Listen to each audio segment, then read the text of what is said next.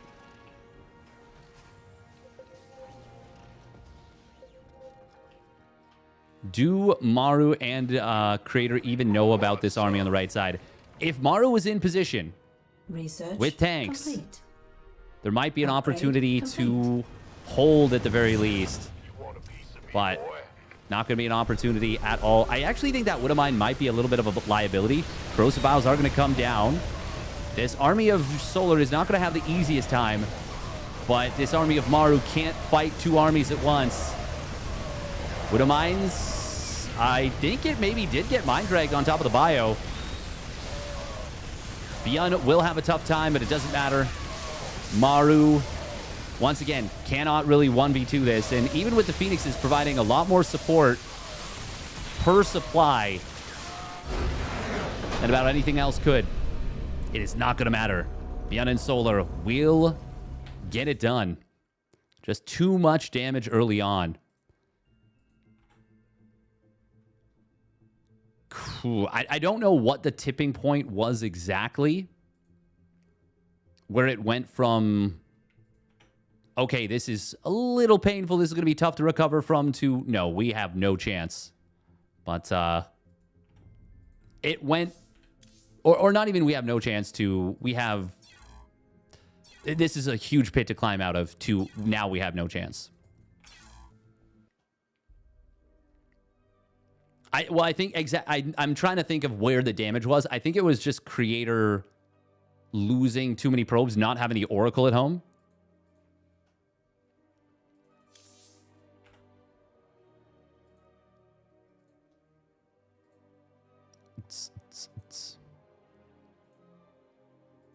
Maru lost all his Reapers and couldn't support Creator. Yeah. Yeah. Couldn't you remember who I bet for? Nice.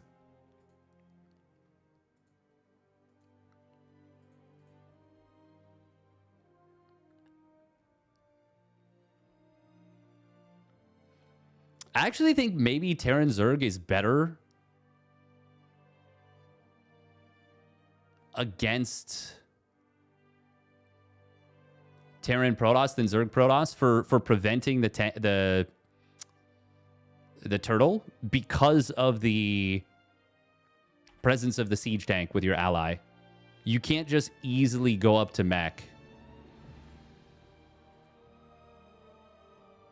Repeat of upper bracket finals. Not saying I'm psychic, but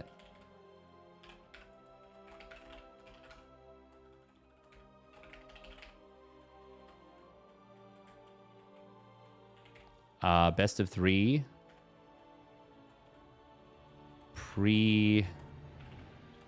Reset. Fine. Okay, we're just gonna put Beyond's HeroMarine+Classic versus pre-reset finals. Yeah. Hallowed are the Ori. Welcome back, Psycode. Welcome back, my guy. It's been a hot minute. Hope you're having a great bit of time. Where are you hiding your Stargate? Disgusting.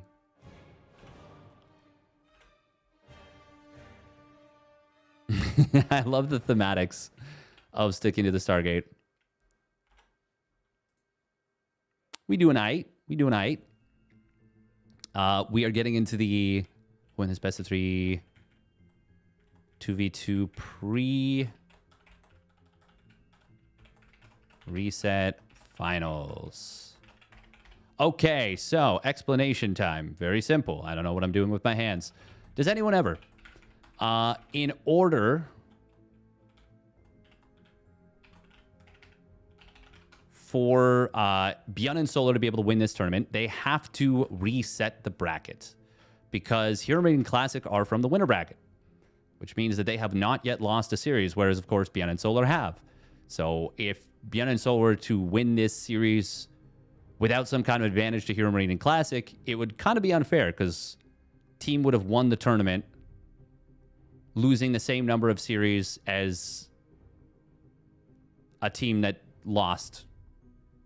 So some players or some tournament orgs will be like, okay, we give you a 1 map advantage. Some tournament organizers will be like, okay, it's a best of 7 and there's 9 maps.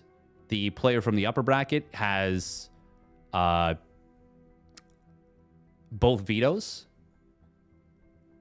Some players will be like, you get a 1 map advantage. Oh, I think I already said that. 1 map advantage.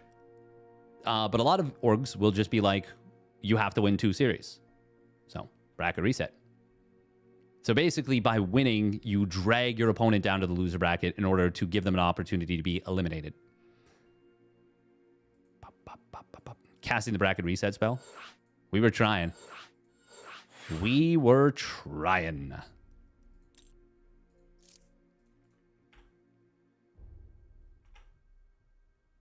Derpy is a prior of the Ori. Oh, damn. Is that how he got himself a StarCraft 2 hat? From Ursa TV. He even made me look the wrong way. That's crazy. Can you believe that? Oh, HeroMarine asking for 2 minutes, which is totally reasonable. All right, 3 minutes of ads real quick. If you guys have a Twitch Prime, by the way, it would be very much appreciated if you send it my way. And if you want to support other ways directly, would be awesome. Following the channel does help. Watching ads helps a ton. Yeah. Lots of things you can do.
Solar's stressing me out.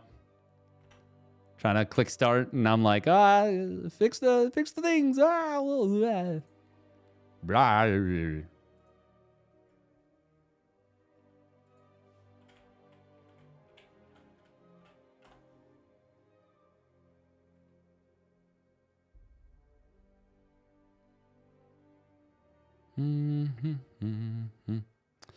Bum bum bum bum bum bum.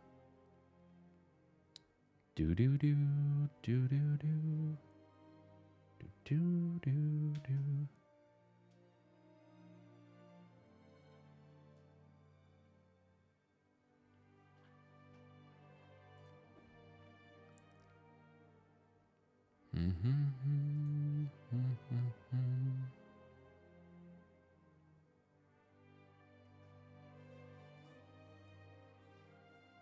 Oh, the RSLs. Oh, they had tech issues today. That sucks. Tech issues are the worst. They're the worst. All right. Okay, new bed of chaos. This is... Huh. Can Zerg Terran be aggressive on this map versus Terran Protoss? I'm actually not super sure. What's next? It is the pre-bracket reset finals. It is going to be Solar and Beyond versus HeroMarine and Classic. Thank you very much, Psycode, for the tier 1 resub at 34 months. Welcome back, my guy. Is Stargate Atlantis worth watching? I just watched the first 2 episodes and had mixed feelings about it. Personally, for me, I really love Atlantis. I think it is awesome. But it's not going to be everyone's cup of tea. It does have a feeling of feeling like a very fair power scaling of the Atlantis expedition. I actually think the first 2 episodes are, relatively speaking to the rest of the show, very weak. They're not terrible, but it finds its footing reasonably quickly. If you, at the very least, I would say give it the whole first season. I would say by the time you get to like even just the 10th episode, you're gonna be like, oh, okay, they're cooking. All right, here we go. Spawning up the top left of New Bit of Chaos. It is Mousesport's HeroMarine and his ally Classic. They're currently undefeated in this bracket. Spawning down to the bottom right, it is Solar and his ally Beyond, clawing back from the loser bracket. The Wraith piqued my interest, but the initial plot was a bit accelerated. Kind of, but you'll see that it's worth checking it out. Yeah, no, I feel like it's really, really intriguing. Why does this one keep... That's funny. For me, it shows you've got the 2 Flameo Hotman. It is going to be a double gas opener. Classic will get the scout here.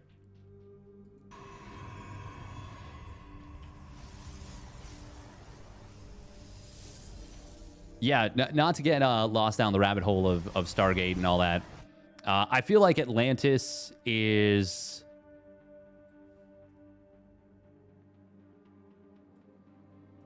Yeah, it's really enjoyable, I think, in... basically after the first bit of Season 1. There's a decent amount of character growth for a few of the characters, too. Oh, yeah. Okay, and there's some new characters that you won't meet until later that are pretty cool.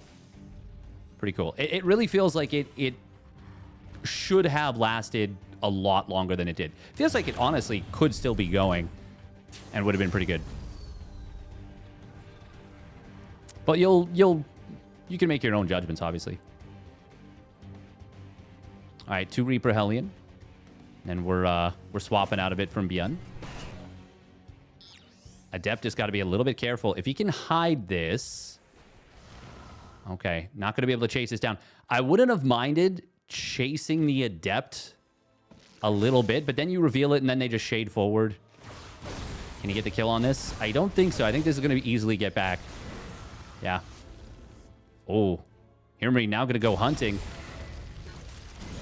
Grenade. Oh, very nice grenade. Can he get the angle? No. Enough time to retreat back. Queen's going to be able to join up and push this away. Funny, it's actually going to be Solar and Beyond that are kind of defending here. I was talking about can they be aggressive against the Terran Protoss, but we're not going to see that. And in fact, HeroMarine is going to be playing Bio. So we're not going to be seeing the Phoenix mech. Oh, Oracle in the natural will get some damage, but can he get the kill? Yes, he does. Nice scan. Meanwhile, 3 Hellions. Drones are going to have to pull against the Hellions here. They had a surround on the Adepts. Solar will reinstitute that surround, and we'll be able to take these out. How many drones go down? Did he shade out? No, surely he died. 6 drones, 3 SCVs. Oh, second Oracle shows up. Where's the Cyclone? It is trying to be boosted back in. Can he get the double lock on? Yes, he can. He's going to be able to kill this. Solar is going Spire. They know about it. Phoenix starting up for Classic. He's already built one, second one in production. There's actually nothing to stop you from committing pretty hard to the Phoenixes. But you don't know how hard your opponent is going to commit to the Mutas. Now, Solar has the information that Phoenixes are and have been built. You can see he's not yet deciding, or hasn't yet decided what he's going to do. He's got 8 larvae. He's got the gas for 7 Mutas.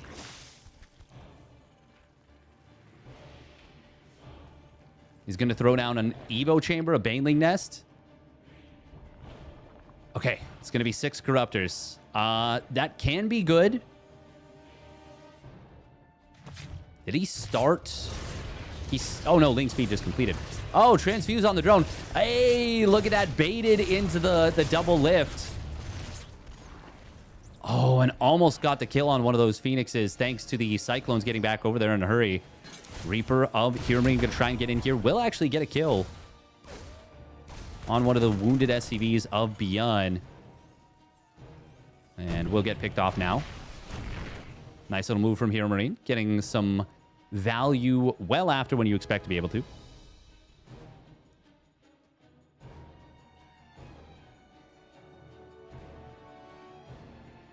Oh, yeah, G-Baz. Yeah, yeah.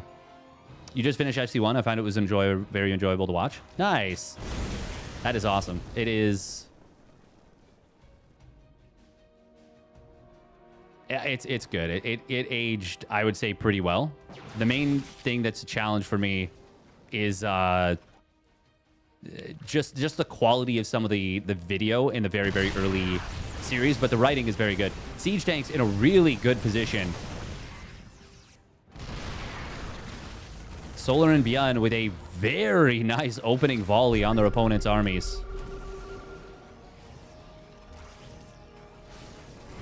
Oh, Link forward looking for Corrupt as he finally gets one. Classic. So this is a really good reposition from HeroMarine and Classic. Kind of snuck over here.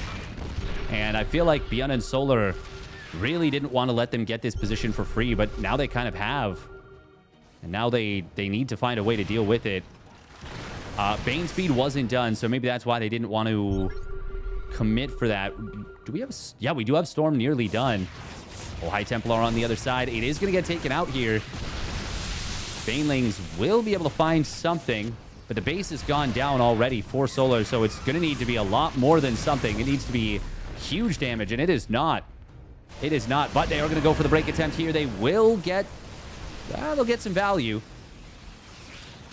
HeroMarine, though, is able to get away with the majority of the units. The Stalkers trying to just run for their lives. And they will actually, the two of them, retreat. Beyond and Solar do need to get some big counter damage, but it is worth noting that HeroMarine... Oh, no, he's actually going to have +1 armor in a moment. I was going to say Beyond's got the better upgrades. Oh, Cyclone almost killed a high-energy Templar. That would have been really, really valuable. No, HeroMarine! Yeah. Runs through his ally, Storm. It actually did far more damage to HeroMarine there than it did to Beyond or Solar. I would even say Beyond and Solar. Ooh, Banelings, though. They will eat a rather large Storm, but there's no charge on these Zealots yet. So the Banelings actually do manage to get some value. And now it is Solar and Beyond kind of surging forward. The balance of power may have tipped a little too hard. Big Baneling detonation. Marine's going to try and get in here from HeroMarine, but I don't know if this is going to be enough. Banelings. Oh, they're going to get hit by Storm as well as the Marines. That was a really, really good fight for Beyond and Solar, or pardon me, for Classic and HeroMarine on the tail end. Massive Storms. Storms kind of counter the entirety of Solar and Beyond's army. And now it is going to push back the other direction. HeroMarine trying to find some purchase. Banelings trying to morph in. Beyond does have a decent number of units here. Some of the Banes do cancel. Oh, great bait right there. Great bait on the Storms. Banelings trying to kind of dodge and maneuver and bait out Storms, and they do successfully. Classic has a Warp Prism here. He's warping in Stalkers. This is a very close situation, but it is not enough for Beyond and Solar to hold on. Classic did an excellent job of keeping the High Templar alive and continue to represent threat. What a game right there. Very, very back and forth. Army values. Yeah, it's looking kind of like a polygraph test on the army value graph. That was pretty cool. I feel like all 4 players played very, very well there. Usually in a 2v2, it doesn't feel like all 4 players made great plays necessarily. Or not even usually, but it's not that common for all 4 players to have made great plays. But I would say there was multiple great plays from basically all of them there. Might need to consult your doctor. Yeah, it kind of even spikes up crazy and then just immediately crashes back down.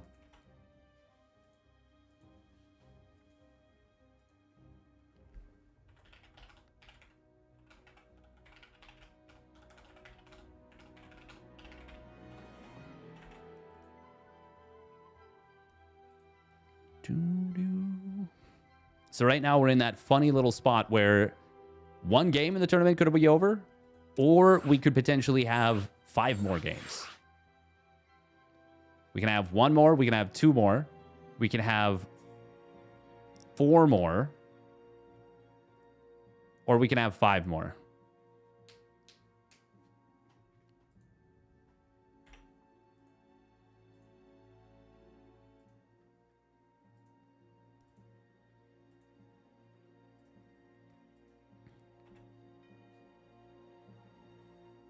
From Doctor's perspective, that was a fatality.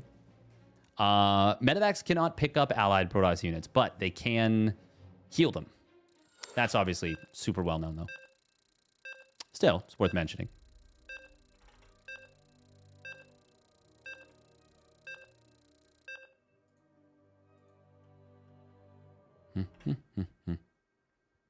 Rest in ire, little bros.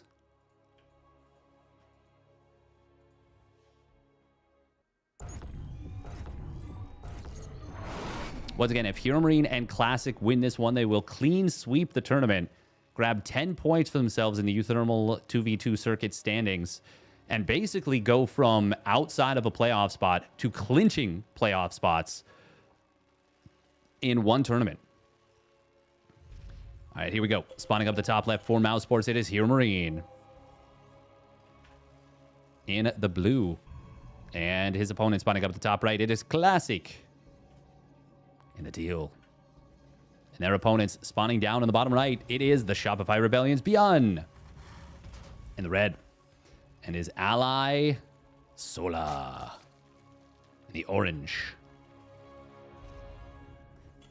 That's kind of funny because there is a cat at a pet store that nearby where I live, where the cat's lives in the pet store, like he's like a part of the store basically. He's a part of the family there, and his name is Orange. He's the manager. Yes, he's the legal owner. Yeah, Orange though, super cute cat. Love him. Love him or list him. We are going to be seeing ourselves a little double gate opener.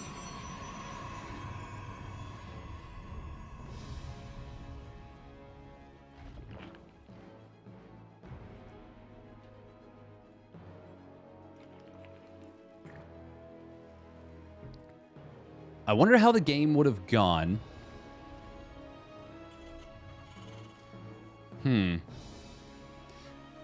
It does feel like when the Spire gets scouted and the Protoss player opens up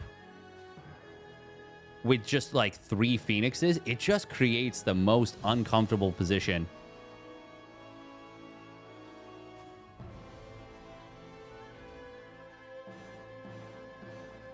He is there to take the fall if the business goes under. Tabby, an orange tabby cat that lives in your yard. Nice. Oh, it is going to be a super fast Cyclone. HeroMarine going very far forward with this Reaper.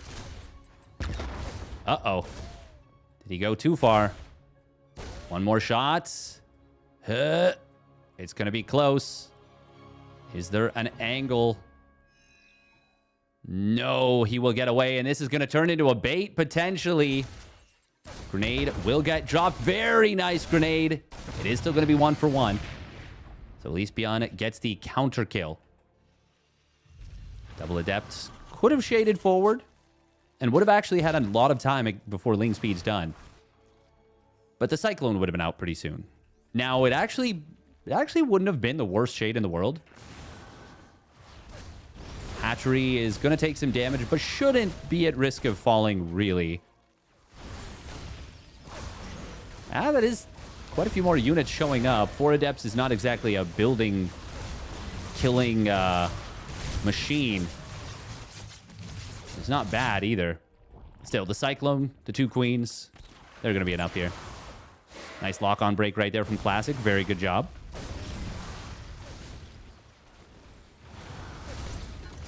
Ling speed, of course, is done, but this is still not a simple task.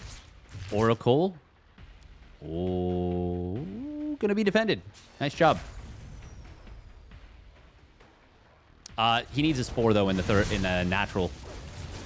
Oh, this Queen is in some trub. Oh, but the surround gets all 4 Adepts surrounded. However, they died. They die so fast. Stasis trap, though, from Classic.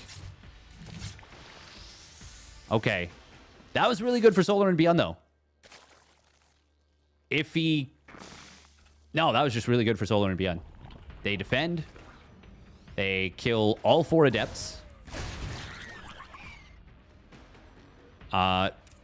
HeroMarine did not go heavy on the Hellions, and he does not have Reactor Hellions, so it's not like he can just pump out, 2 more, 4 more Hellions. He has stopped making Hellions, so now these Lings will be dominant on the map. Oh, secondary Stasis trap. Ooh, it is getting hit by the Spore. But doesn't die. And he does still get another 6 drones. Well, okay, never mind. It will die. I didn't realize the Viking was behind it. Oh, did he kill a Spore over here? He might have. It's a lot of drones, in fact. Double lock on. The Lings are going to be able to keep the lock on just in time. Nice job from Solar and Beyond. Synergy. Synergistic systems. Suckerin, Succotash. Sweet Sequoia. Separates syllables systematically. Steadfast suffers severe stroke.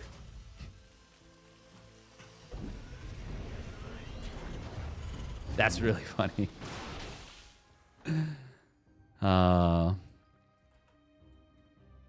DT Shrine from Classic went behind Dark Shrine, and they're behind. They're a little behind. Not out of this game, but definitely not in a comfy position. Solar taking a 4th base very quickly here. Oh, they can't get a full wall here. I mean, there's no Lings, but charge lots could be a nuisance later. Can he pop a depot down? Maybe, maybe not. He hasn't. I'm going to guess probably not. Solar is just on single Evo, which I think I'd like to see him be on more.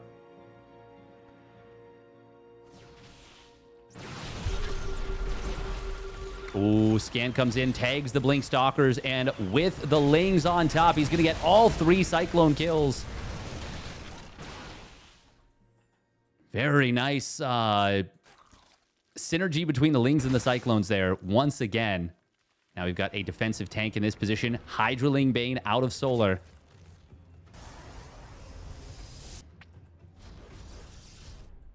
We've got the Sloverlord trying to get into the main base. Does he see? Yes, he does see the Chrono Boost on this Templar Archives. That's a very good scout.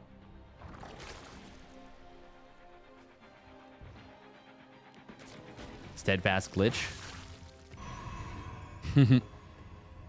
Yeah. 1-1 going to kick in for Beyond. His armory is not ideally timed, but it's not the latest in the world. It happens to the best of us. And once again, their position is still very good in this game. Solar firing up +1 missile and +1 carapace now. Wouldn't even hate a 3rd.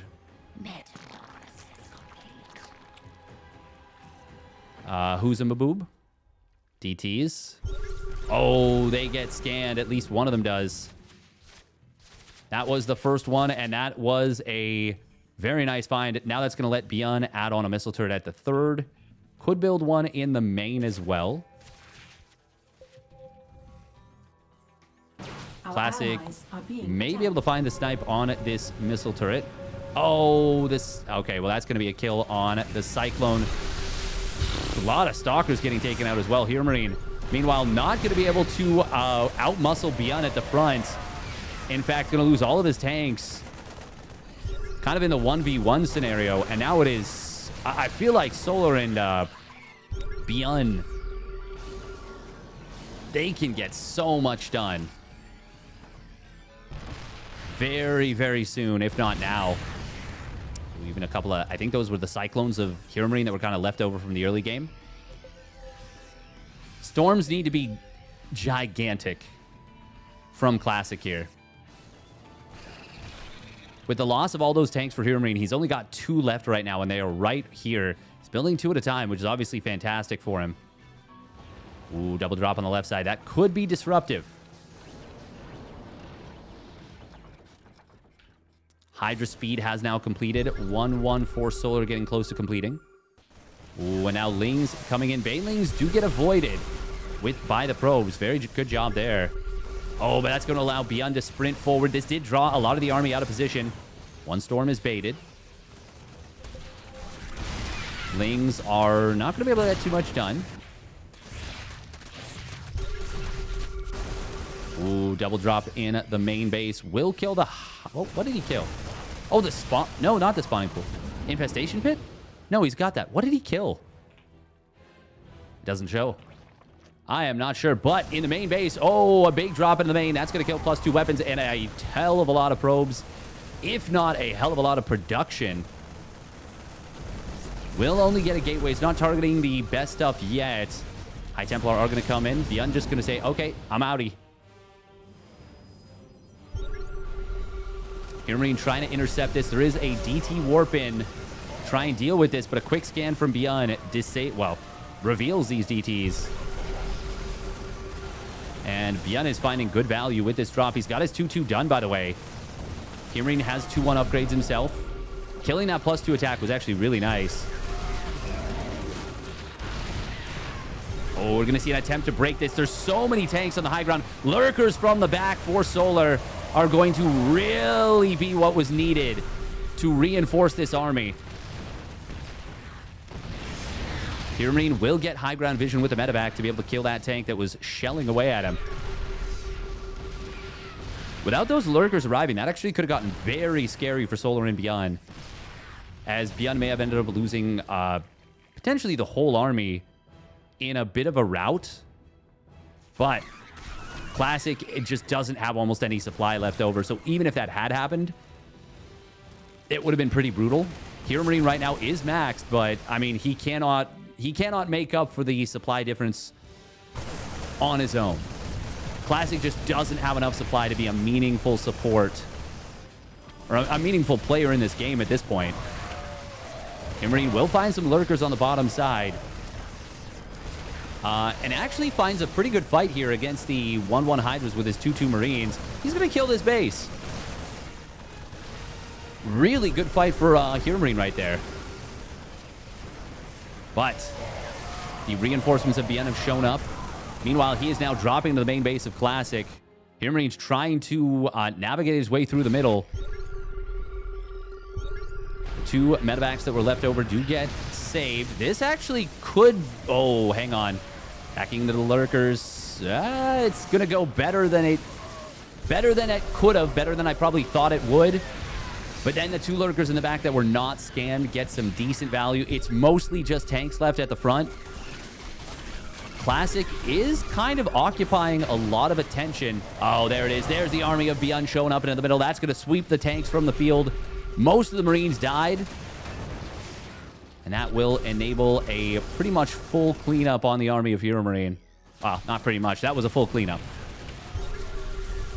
Classic. Oh, he's got a very nice High Templar with... Prism with High Templar inside. Somehow it survives. 1 HP. Amazing storms on Beyond's army. Hang on. Hang on.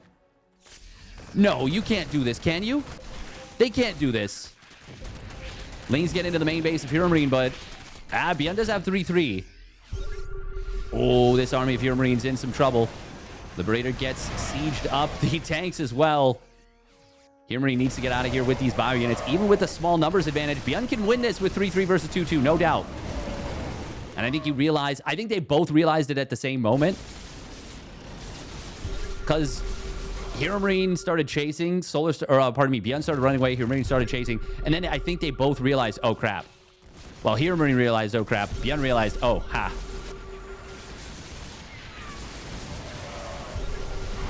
For a minute, it was starting to look kind of scary here for Solar and Beyond. But they are now encroaching on the fourth base of HeroMarine. Liberators, tanks, getting most of the frontline tanks of HeroMarine. That Liberator does go down, but it is Beyond has bought position for himself into range of this planetary fortress and the mineral line with the siege tanks.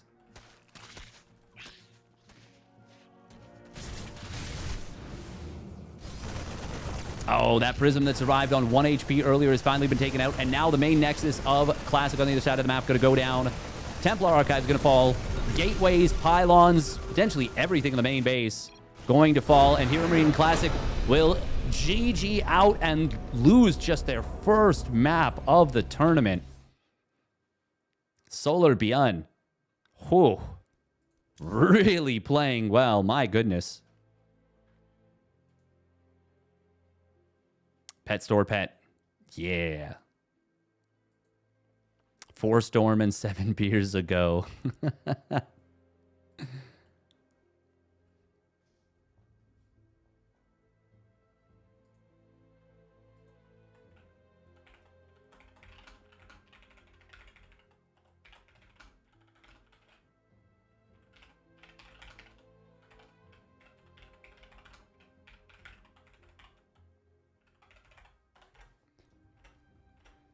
Do do do do. Wow wow wow wow.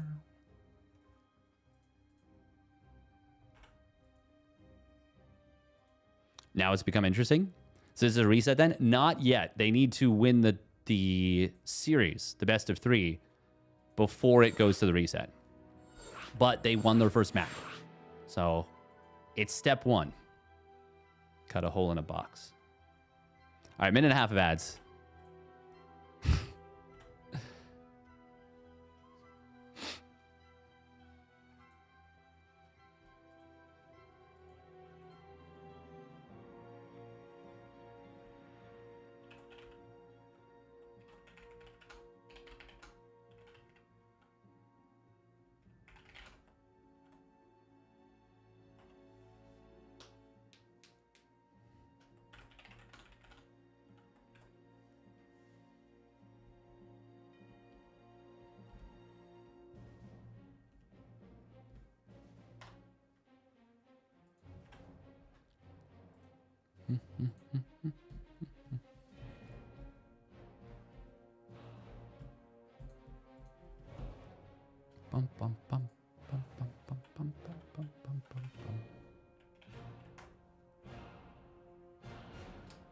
Oh, what am I saying? It's not going to be the biggest tournament of the year. There's the Blizzard Classic Cup. But it will be up there.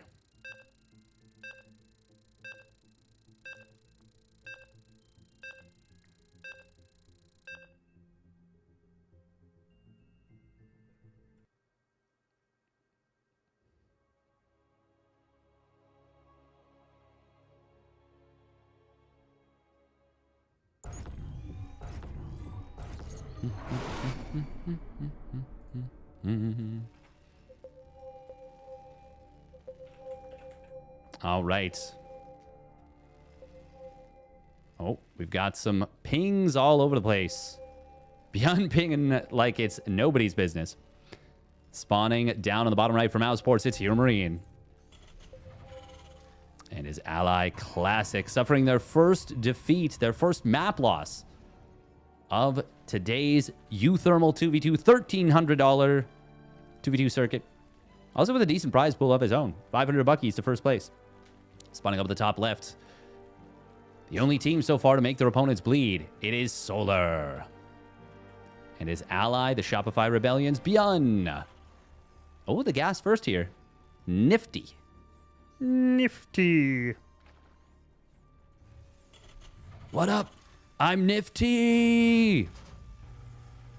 Nesty? Nifty. Nifty.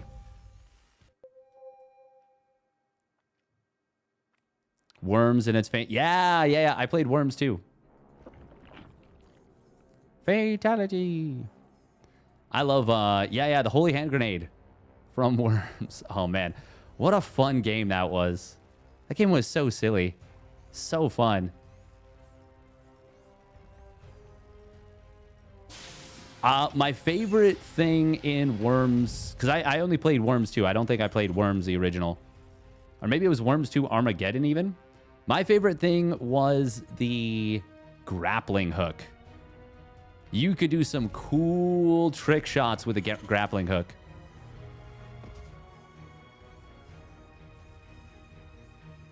That was really fun, the movement.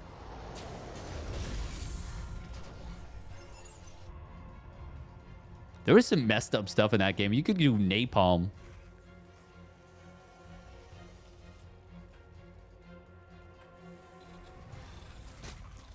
The hook was totally OP. Yeah. It was cool. It was a super, super cool game. All right. What do we have so far from both players? Classic is opening up Stargate. Rust Bucket is a shared natural but not shared main base. Of course, having the backdoor pocket base for Classic is going to be really nice. Similarly for Beyond, actually. But it does kind of mean... It means Solar needs to take this as his third as opposed to getting this for free as the third. OV will go down, going deep for the scout. Did not see that it is a second factory. What did he see? Didn't see the gas, but, I mean, probably would have seen the gas mining. Should have seen it. Yeah, it was there. It was there at the time.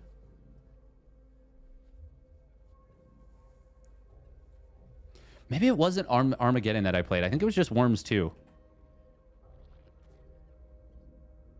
Oh my god, the exploding sheep.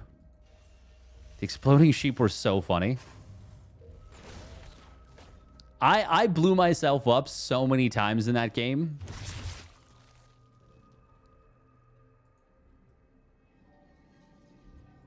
It is going to be Phoenix from Classic. Biano is opening up Viking Cyclone. Which means he is anticipating the Stargate. First Oracle, where is it going to come in? And will Beyond be in position at the moment? No. He will not. Oh, Cyclone going to adjust, though. And will be able to get back in position reasonably in time. Only going to lose one SCV to start. Gets a pretty solid lock-on onto this. Second Stargate going to come down. Third factory. We're going Phoenix Mech.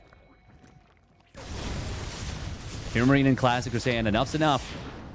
You got your map win. Time to lock it down. You lock it up. You better lock it up. You better lock it up. Lock it up. Lock it down. But look at the greed from Beyond. Fast third CC. Fast double engineering bay. That is a strong, strong, strong build order.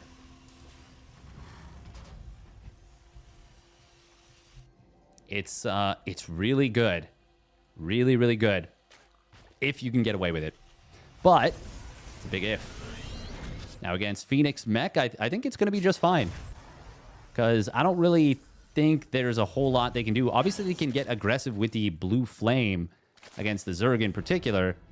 And in theory, lifting a tank can make it difficult for Beyond to contribute defensively. But I feel like with the map setup and layout, that's going to be tough.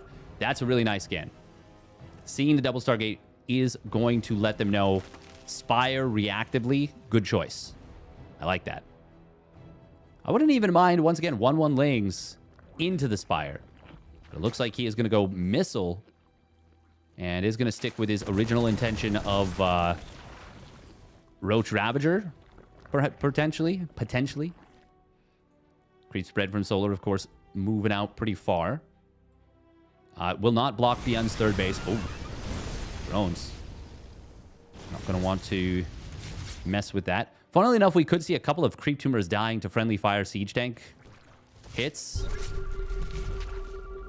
Solar. Oh, good job right here saving the queen, not letting it get baited in. Oh, nice scout right there on the spire. Viking will get a kill on that one wounded Phoenix. And that's going to force a recall. Honestly, I feel like that's kind of good for Byun and Solar that they recalled immediately. Because there actually wasn't enough to easily contest that right away. The missile turret wasn't done yet. I don't think the Marines were in position. They certainly didn't have stim because it's not done yet. Queens were out of position. Corruptors were not yet done. Actually, yeah, I kind of feel like that could have been a lot worse than it was. Mothership starting up here for Clásico.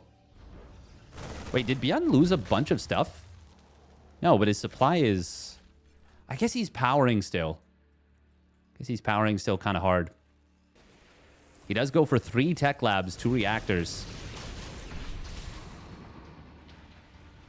For some reason, the supply... I think it's the numbers themselves. He was at like 103 supply while his opponents were just like not even 10 supply ahead. Maybe about 10 supply ahead. But I think it's just the visuals of the numbers. 103 somehow looks so much smaller than 110. Here come the Corruptors.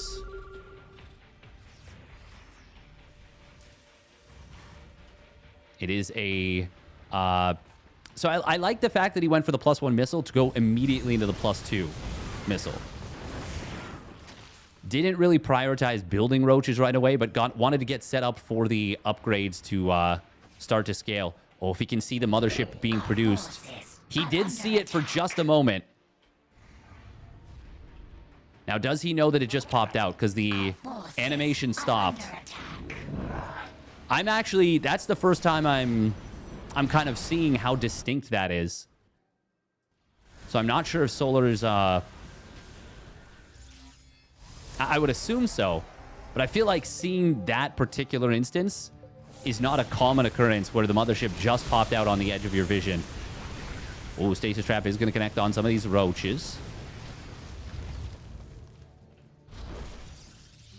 Storm is being researched here by El Clásico. He's got 4 Nexus and 4 Gateways. Very important, once again, I feel, to go as soon as possible into the +2 air. But these Corruptors are kind of bullying a little bit. I do think when you see the carrier transition, it's pretty important to go double spire as soon as you feel you can afford it. And getting up to 4 bases, 8 gases, you can afford double spire, I think. There it is. There's the second spire being produced. And in fact, he's going up to 10 gases. Oh, the accidental swarm host. Andy, the unwanted child. You got a friend in me, but not a parent. I'm so sorry to anyone watching whose name is Andy. Oh, he canceled +2 missile. He's going into 1/1 Lings instead. Interesting. Now the real issue is how are they going to counter mech? Byun getting into ghosts. He could go into his own double armory liberator Viking play.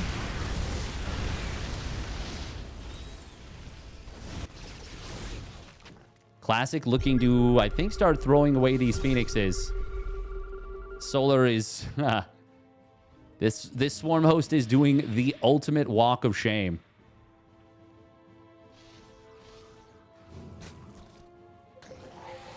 Can it get something?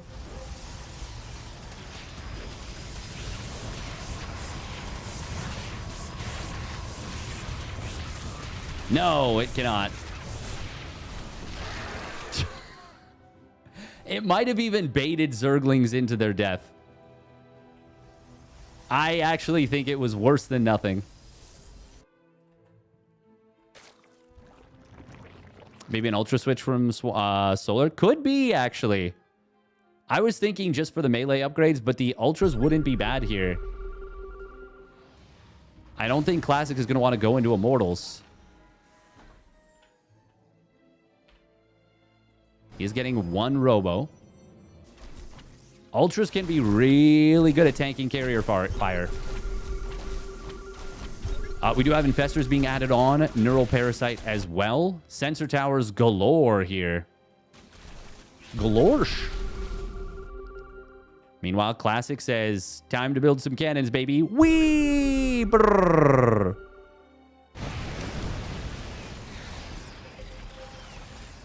These Phoenixes are finally going to be traded out. If he could kill that Infestor, that would be amazing.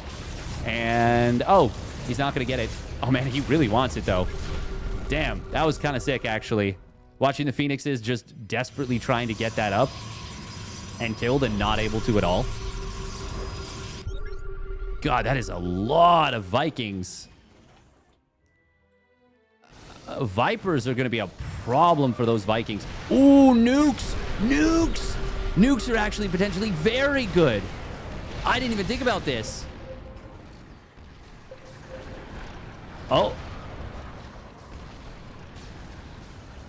Oh, wow. Look at the paint damage he did to that one siege tank. Oh, that was cool.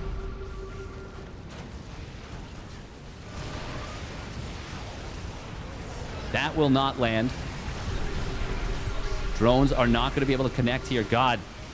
Frame rate's got to be falling down into the toilet. Parasitic bomb, fungal growth combo. Oh, the Vikings get hit hard. They get hit so hard. And a lot of them will get melted. Is that enough? Not yet. Another parasitic bomb could be mega. But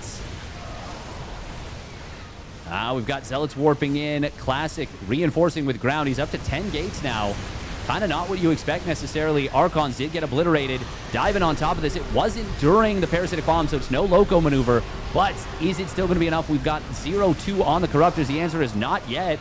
Those Vikings, even as they are so close to death, one fungal would kill so many of them. They are still alive. Oh, there's another nuke. And another nuke. I'm trying to pay attention. Oh, there's the fungal. The Giga Fungal. Kills a lot of stuff. Vikings going to be sent for the hills. Solar and beyond are starting to dismantle the mech Viking Sky Toss army. There's still a couple Broodlords left, which is actually going to be really good at dealing with the tanks. Oh.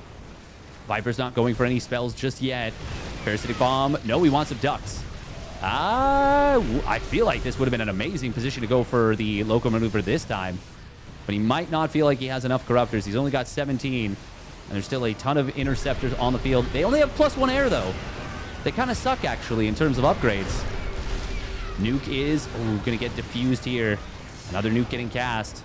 How many Ghost Academies does he have? He's got 4. I actually think nukes are such a good choice for dealing with this. Meanwhile, Zealous into the main base. Oh. Oh, man. You guys have no idea how badly I want the nukes to land. Oh, fungal growth could be big here. Tanks are going to siege up on top of the Infestor. Solar not able to get the fungal off. Parasitic Bomb, Parasitic Bomb, Parasitic Bomb. He gets it. Just got the energy for it. But not a good one. Not the one he got before. Oh, there is a nuke in the middle of this.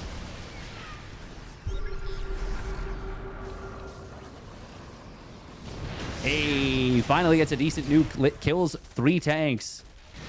Classic was trying to take this base. Now the Corruptors do dive on top of the kind of defenseless well, relatively unsupported Vikings. Ooh, is this enough carriers? This is 3-3 Marines, so the Interceptors with only 1-1-0 upgrades, they're going to get kind of wrecked here. Damn near killed them. Beyond, the worst thing for him is that he doesn't have a ton of Marines, but I think it's maybe enough. Vikings are going to be able to clear up the Corruptors. Fungal growth, fungal growth, fungal growth. Where we... the Vikings do land. No fungals were forthcoming. Solar not paying attention, unfortunately, during some pretty crucial moments. But now a couple more Infestors show up. He lands a couple of Vikings. But it would have been a lot more valuable to do so earlier. Solar has lost a ton on the other side and is actually below 100 supply.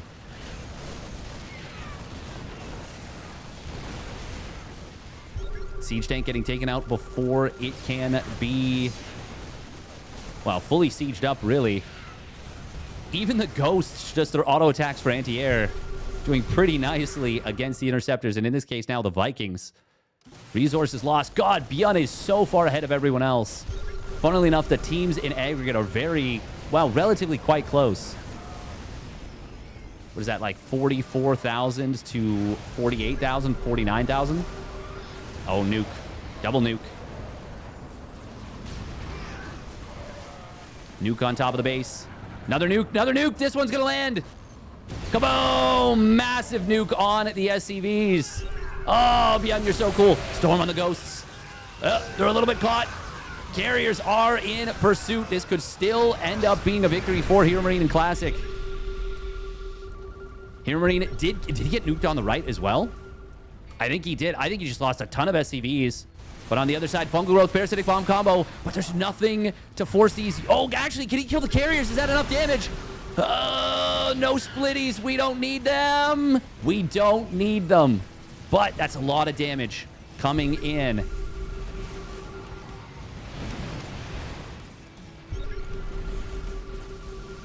We're going to look back at it, Poriforion. I did miss it indeed. You are right. So many nukes landing. EMPs on the carriers. I think Beyond and Solar might have enough now. Storm on the Corruptors is going to be good. The carrier count is still so damn high, but it is starting to falter. Starting to fall in a big way. Beyond's 3-3 Marines. This time the carriers do have 202 or 220, however you want to put it. Beyond and Solar are starting to get really low in supply, though. And Solar only has 1-2 upgrades for his Corruptors. The thing is, there is no option to go into air for Beyond. It pretty much has to be Marines. Oh, that's a big fungal on the Vikings. The Vikings are helping out against the Corruptors. Cloaking Field is activated. Scans will need to be used, but there's no scan available, apparently. Okay, there's one now. Recall into the army. He's pulling the probes into this one. Storm on the Marines. It's big. It's huge. Is it enough? Mothership's Cloaking Field deactivates. We are going to see the Parasitic Bomb. No split. Mothership may die, but Classic and HeroMarine are now ahead in supply in the aggregate. The carriers are looking like they are going to carry the day, carry the game, and carry HeroMarine and Classic into a playoff spot in a uThermal 2v2 circuit. It is looking excellent for them now. 9 carriers still alive. Solar and Beyond are almost out of units. They are out of eco, and they are running out of options. Corruptor's going to dive forward. They're going to get one carrier with the help of the Marines. Other carriers getting very low. Can he get all the carriers? They're dropping like flies all of a sudden. Oh my goodness. Is this going to turn around again? This game, baby. Corruptor's not going to be able to chase down this final carrier. Vikings of HeroMarine actually showing up, and they are 2-2 Vikings. But the Bio and the Ghosts underneath, they are doing good work. Tanks are not sieged up. Oh, he's going to lose 2 of the tanks very quickly. Zealots, though, coming in from the back for Classic. They're going to turn the fight again. This game, this series. But it is going to be enough sustain here. Just enough reinforcement showing up for Beyond. The Thor is doing some incredible tanking for the army. It is back and forth and back and forth. The seesaw won't stop. Can't stop, won't stop. Lings trying to flood in for Solar. They are 2-2 Lings with Adrenal. Adrenal in a dream. Look at this. We've got a Nexus here. We've got drones long distance mining. We've got Beyond trying to land at this base. He is long distance mining this base with mules and SCVs. What is the income, the money situation right now? Classic now holding this base temporarily as it tries to build with 4 Zealots, 6 Zealots, 2 High Templar. All the players are kind of taking a breath, a moment to breathe. Let it breathe. Carriers coming out 3-3 on the way. Oh, EMP Wow, that storm was the worst storm it could have been. That missed everything.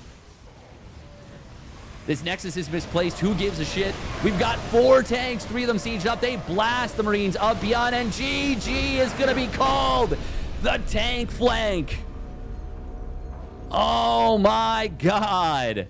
What an end to this. For about 5 minutes straight, it feels like. One misstep could have ended the game. And it was these 3 tanks that clinch it. Was it over anyways? Maybe. Carrier count was going to be a problem.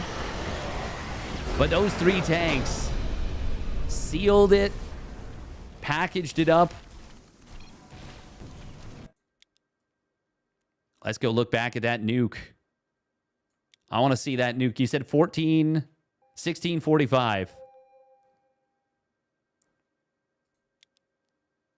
Oh, perfect.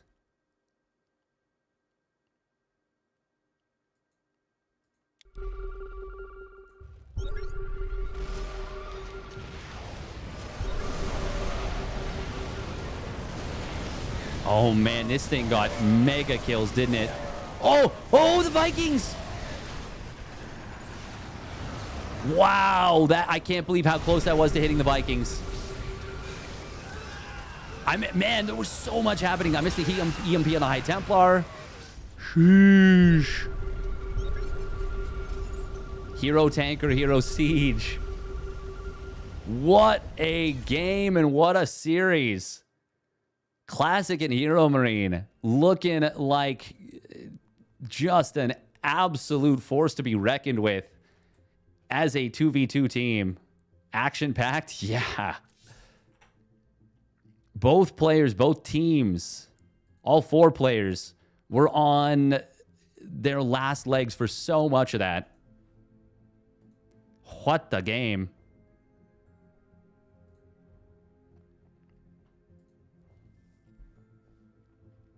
Making them switch colors every time? Yeah. Oh my God. Yeah, scrappy into the last second. Super, super scrappy. What a game. What a series. And what a tournament. And what a time for Classic and Hero Marine to team up and show up. Because going into this, neither of them had really any prospect of playoffs at all, but they combined. And whoof, they popped off hard. They popped off super freaking hard. All right, and with that, oh man, the standings kind of get flipped on their head a little bit. Yeah, Classic now moves into a tie for 10th place. Hero Marine moves into a tie for 8th place. I believe it is top 18. No, it says top 16 players make it to the main event. I thought it was top 18. Oh my goodness, I am a goober. I was so sure. No, it is top 18. Okay, Liquidpedia's got it wrong on the standings page. So right now, Creator and Zugi are in the final playoff spots, I believe. Unless, wait, 1, 2, 3, 4, 5, 6, 7, 8, 9, 10, 11, 12, 13, 14, 15, 16. Yeah, okay. 18. Unless there's like a last chance qualifier? Oh, there is a last chance qualifier. Oh, I am so wrong. It is top 16. I didn't even know there was a last chance qualifier. Okay. So that means one team will have a winner-take-all opportunity to make the playoffs. Oh, that's pretty cool.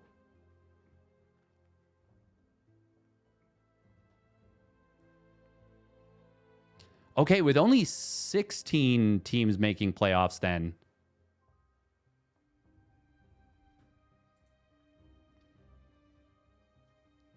Or 16 players, I should say.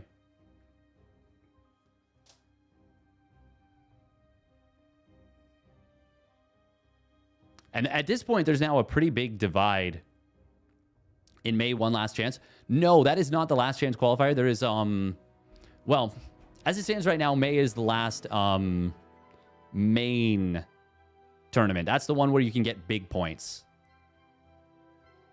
Actually, technically, yeah, it is kind of the last chance because Right now, Showtime is in 16th place with 8 points, and the next closest player has 5. And the most you can get from the bonus cups at this point, unless more end up being scheduled, you can only get 2, even if you win the bonus cups.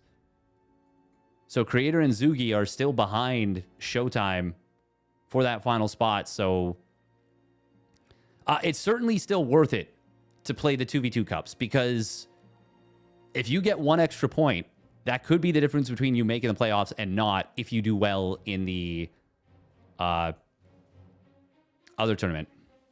Sad it was no best of 5.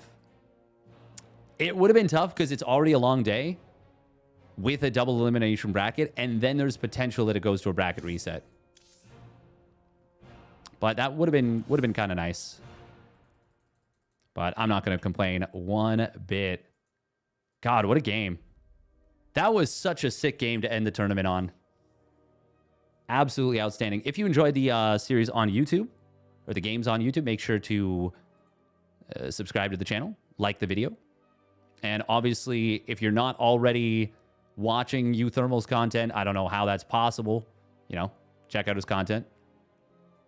He is the only reason this is happening. This is completely his brainchild, his work. Congratulations to HeroMarine+Classic. They each picked themselves up 250 buckies.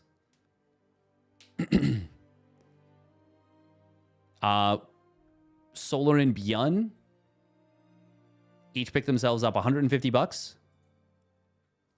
And they move into 3rd and 4th place, solidly, in fact, in the standings. I wonder how that works in terms of seeding. Does it matter where you land for the standings? I don't really think so.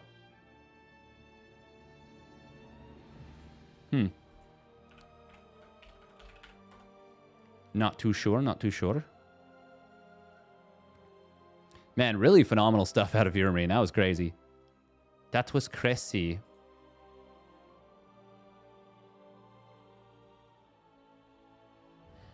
HeroMarine and Classic. Cooking. They cooked, they cooked.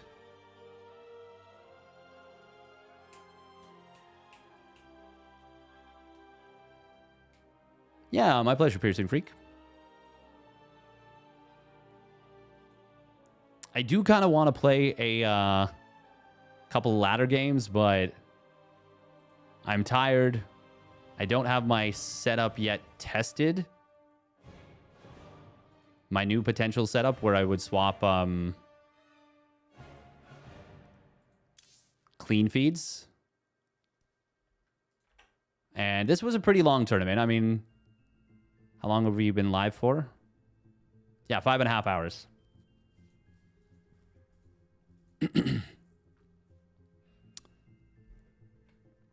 I think we just raid up a Laserino. Growing on the 2v2 games, they're very different from 1v1, but very entertaining. Yes. Yes, yes, yes. I will say I am surprised that that they weren't able to dismantle the army.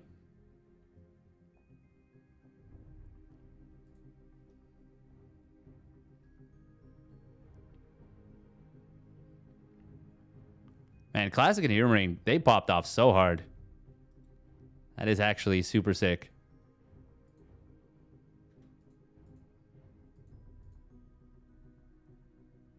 Yeah, I think we call it a day. As it stands right now, there is no...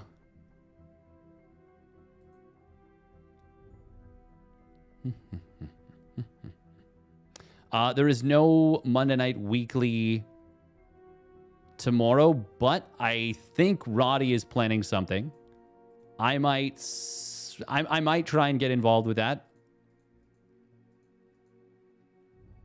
There is some stuff I could do.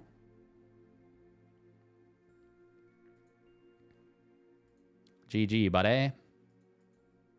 Yes, indeed. Yes, indeed. Oh man, my shoulder just did something. Gotta get back to the gym again.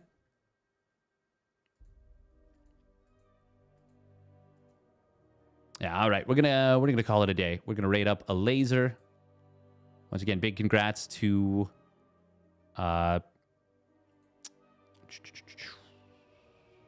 Classic and HeroMarine. And also, yeah, huge congrats to Solar and Beyond to be able to actually challenge them and take a game and push them to the limit in game number 3. Really, really push them to the limit. All right. Other than that, thank you very much for tuning in. Stay safe, everybody. Bye-bye. Bye-bye, YouTube. Bye-bye, Twitch. Enjoy